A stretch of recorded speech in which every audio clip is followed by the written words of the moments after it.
Hello, this is Virtualis the Chess Noob, learning and having fun with chess. Usually I play one or two 30-minute rapid live games on chess.com. Today I played a couple of really enjoyable games after work. The first game was an Italian, which I lost, and fitting very well with the geographic theme, after being booted off Italy, the next game was a Sicilian. Please enjoy! Let's first have a look at game one. So to review, this is what the algorithm thought. We played reasonably similarly in terms of accuracy, and as you can see, we both had our combination of good moves and then also a mix of inaccuracies. However, that I had one critical blunder which made all the difference in this game. We were very balanced for most of the game until the blunder occurred. So let's have a look at the analysis now. So in this game, I played black, opponent white, and this was an Italian. So e4, e5, knight f3, knight c6, bishop c4, bishop c5, and so the Italian, the guaco piano game. We continued, opponent does short castles, I developed my other knight f6, opponent plays d3, I play d6, so at the moment very symmetrical. Opponent pushes a4, here I opted to short castles as well. Interesting, the algorithm recommends maintaining the symmetry with a5. However, I thought here it would be a good idea to castle. Opponent plays h3, I play a5, preventing potential bishop or knight move to g5. So bishop to g5, pinning the knight to the queen is often quite a annoying move. Opponent plays c3. Here I play a6 with the potential later on of b5. Opponent develops their other knight to d2. I bring my knight back to e7. Again, very symmetrical at the moment. And this is the first move where the opponent perhaps was relatively inaccurate. Playing knight h2, the computer thinks cracking open the center is the correct move at this time.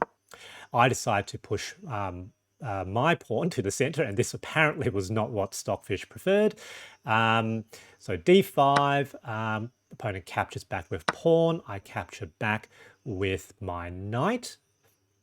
And the opponent, we're still very equal. So these are relatively inaccurate moves which are less than perfect according to Stockfish, and we're basically maintaining our equality.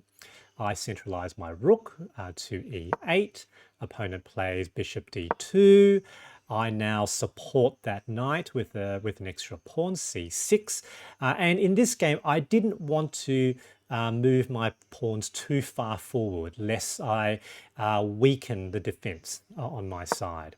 Opponent plays queen c1, potentially lining up against that pawn on h6. I here played knight h7, thinking that if they did take, actually,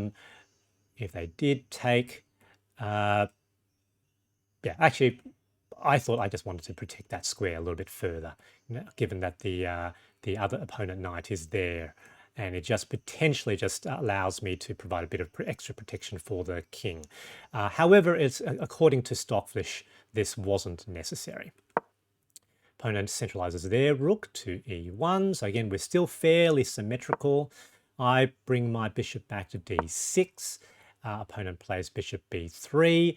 And I have to say, one of the things with the Italian, I feel like I'm walking on eggshells. We're now quite far along in the game, so all the way to move 16, and we've both only have lost one pawn. And the pressure, I have to admit, does start to get to me.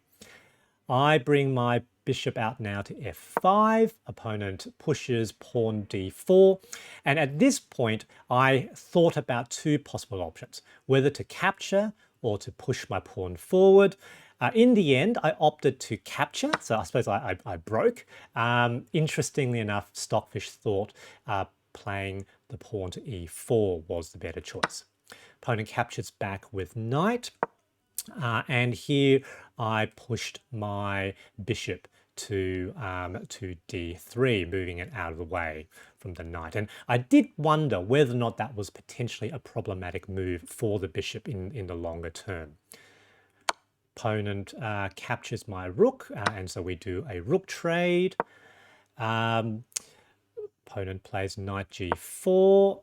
Here I pushed pawn to b5. Again, starting to lash out a little bit. Again, the pressure is starting to get to me again. And again, Stockfish didn't think that was a good move. Opponent captures with the bishop. Capture back with the pawn. And the opponent is slightly ahead in this position. Now bishop captures the pawn on h6. I capture back with my pawn. Opponent captures with queen.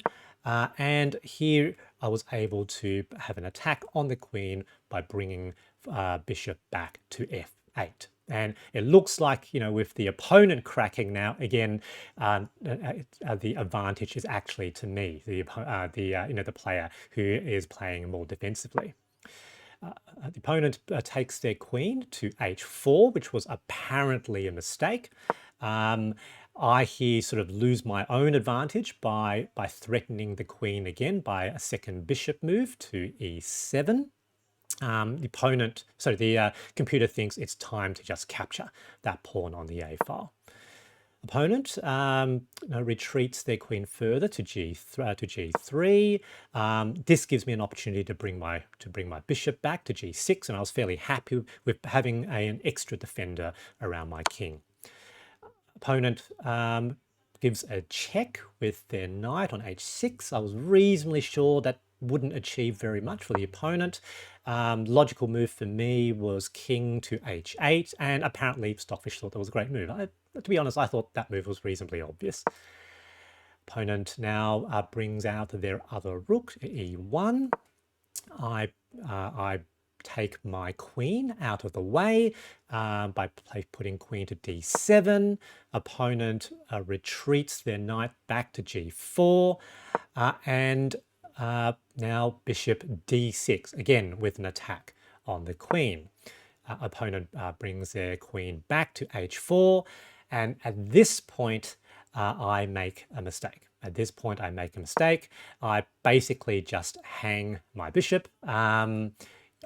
For some reason, I just didn't see that that square was attacked by two pieces. And that was a mistake, and that was pretty much it. Opponent is completely ahead now. I try to play valiantly a little bit, but the reality is, from this position, opponent is up a queen. It's so bishop and rook versus two knights and a queen, and there's really not very much I can do. The queen is just too powerful here. I do a bit of shuffling, hoping that the opponent might make a blunder of some sort, but they don't make a blunder, and basically they win by checkmate. Very well played by the opponent. Friendly chap. We had a very brief chat on chat afterwards. Good game. GG. All right, and now with the second game, I played white and a different opponent. Quick review. Like the first game, very balanced initially. However, there was then a blunder and I was in a losing position, but I managed to regain the lead with an opponent blunder and then get the win. So let's have a look at the analysis now. Now this game, after losing in Italy, we've sort of moved on to the island of Sicily. So I played e4, and opponent played c5. So the Sicilian defense. I played knight c3, which is the beginning of the closed Sicilian. Opponent plays knight c6, and as usual, I go for the Grand Prix attack. So to f4. Opponent plays g6. I develop my other knight, f3. Opponent plays d6. And now I bring out my bishop to b5, potentially pinning that knight to the king. And that's part of sort of the Grand Prix ideas. Opponent plays bishop g7. I now develop d3, establishing my sort of center chain of pawns. Opponent plays bishop d7.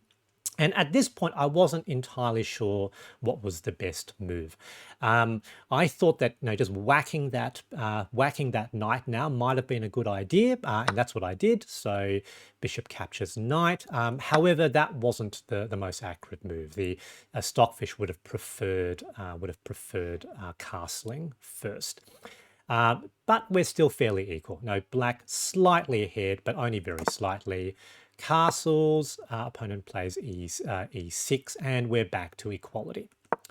I now sort of push for the center with d4.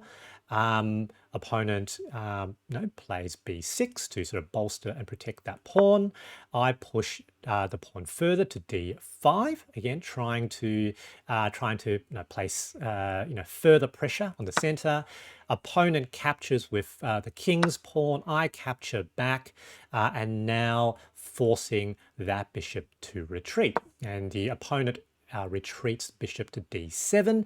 That probably isn't as good as retreating to, retreats the bishop to b7. Yep, that's not as good as to d7, as that bishop is somewhat somewhat bit trapped on that part of the board.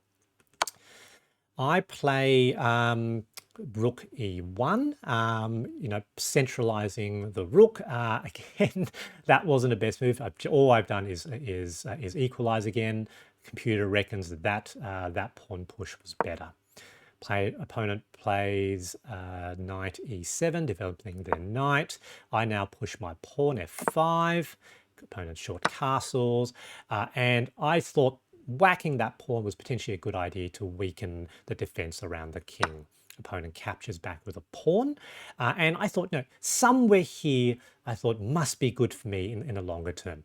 And it looks like Stockfish agrees. So relatively speaking, I'm a little bit up. I now play bishop g5. Opponent centralizes their rook to e8. Again, I felt that this was probably a mistake. I thought this was probably going to be best for the opponent. However, as I stared at this position, I just couldn't work out an approach. I just couldn't work out what I could do. And as the time progressed, I started getting more and more, I suppose, antsy and irritable.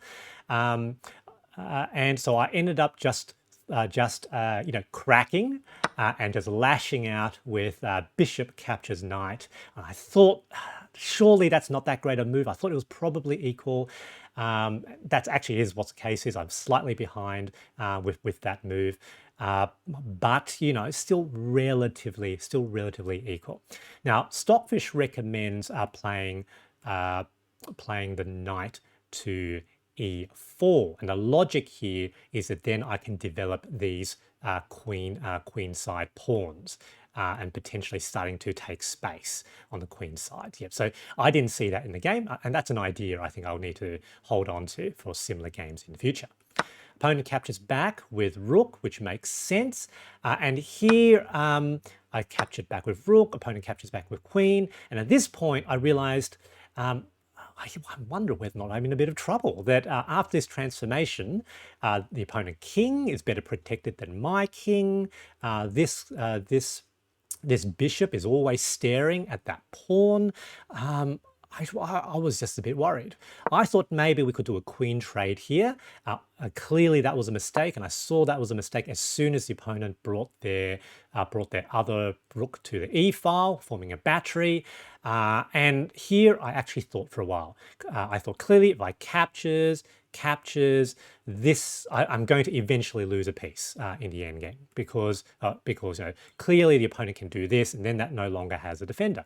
So here I thought what to do for a while, and eventually I thought, look, I've made a mistake here, And probably the only winning chances that I had is to make things complicated.